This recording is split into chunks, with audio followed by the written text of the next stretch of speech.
What's impossible for me? If you tell me it's impossible for me to do that, I'm going to say to you, that's impossible. Because I can do anything. I have no limits. Get it?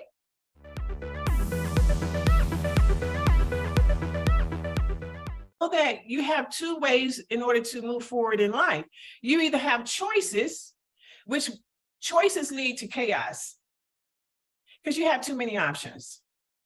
Or you have decisions. You decide, and to decide means to cut off all other options.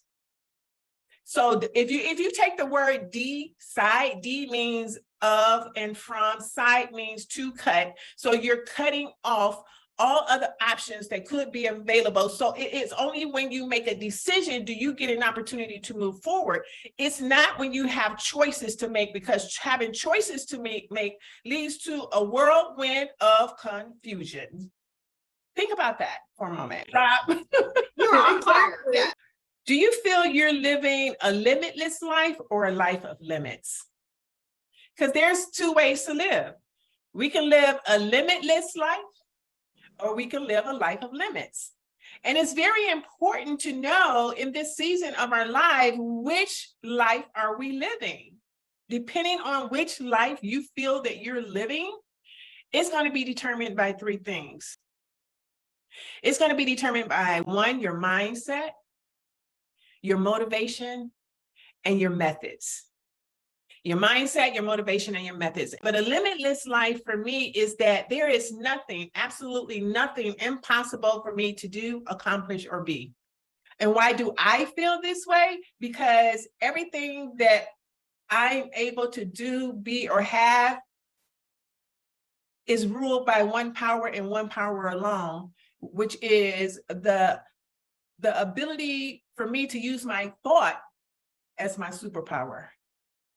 So anything that I go to attack, that thing that I'm going to attack doesn't have the same ability as me to use thought as its power, because it has no ability to think. Nothing is impossible, because out of everything that you have control over to subdue or to dominate, those things don't have the same superpower, which is the only power that anybody has, is the ability to think, which is their thought. It is the most underutilized resource that we have inherent to us when we were born. If we totally embrace it, it's the only way that we can truly live a limitless life. So the only thing that I think is impossible for me is something that someone tells me that it's impossible for me to do. What's impossible for me? If you tell me it's impossible for me to do that, I'm going to say to you, that's impossible, because I can do anything. I have no limits. Get it?